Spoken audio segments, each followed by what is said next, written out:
Alright, take two, because I forgot to record my microphone while making this video. 10 Lives, Season 3. You guys probably haven't heard of 10 Lives, because it's a 3-year-old series. But it's back. I'm going to be talking about the most important stuff, and then I'll just put the less important stuff at the end of the screen. It's still important, but not as important. If you break rules, the punishment will be decided by the other SMP members. And if SMP members are pretty obviously biased against you, then that is a different story. Main gist is pretty obvious. You have 10 lives. Anyone can kill you at any time.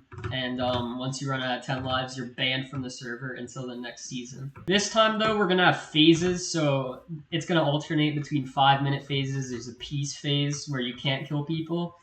And then a PvP phase where you can kill people. At the start, session 1, it's most likely going to be a longer peace phase at the start, like a 30-minute peace phase before PvP happens. As I just talked about sessions, there's going to be a session probably every Saturday. We might make it more often, so like a Saturday and a Sunday. Unlike last time, this time you can show up during the sessions, and then there are times every day where the server will be open no matter what. So sessions are where most people are going to be online, but you could still be online every day at that specific time, if that makes sense. You can exchange God Apples for lives at spawn.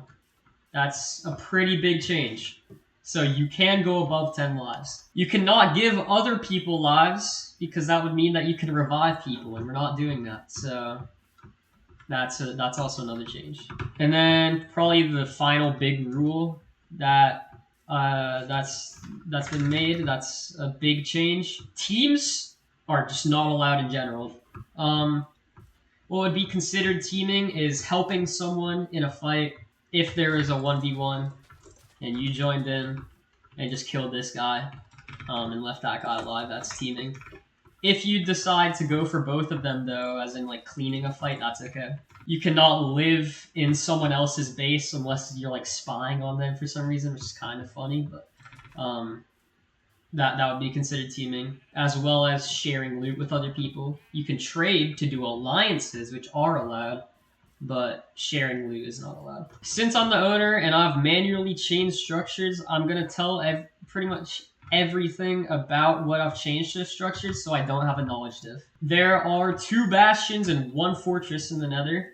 Bastions are probably the most buffed structure in the game, as piglin brutes are pretty dangerous, so I added some notch apples, diamond blocks, a lot of golden apples, stuff like that. Trial chambers, for most of them, I removed spawners. Some of them have spawners in vaults, but for most of them, I just removed spawners in vaults.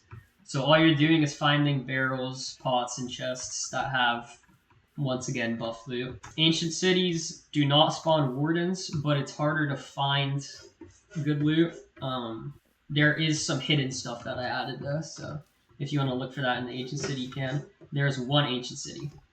And there are about 5 trial chambers, I forgot to mention that part. Pretty much any mob spawner that I saw in Spectator, I gave a notch apple. There are a lot of rules that I feel like I don't have to explicitly state because it's just common sense, but just be a nice and respectful person to other members. Try not to like full target one person and stuff, because this is a content server, so try to make it enjoyable for other people to watch and for other people to play. Basically, have morals. That's all that you need. There are some extra rules on the screen right now, as well as ones that I already said, so please pause the video and take your time to read those. Yeah, that's about it. Don't have much else to say. I'll probably be accepting around 10 people. Yeah.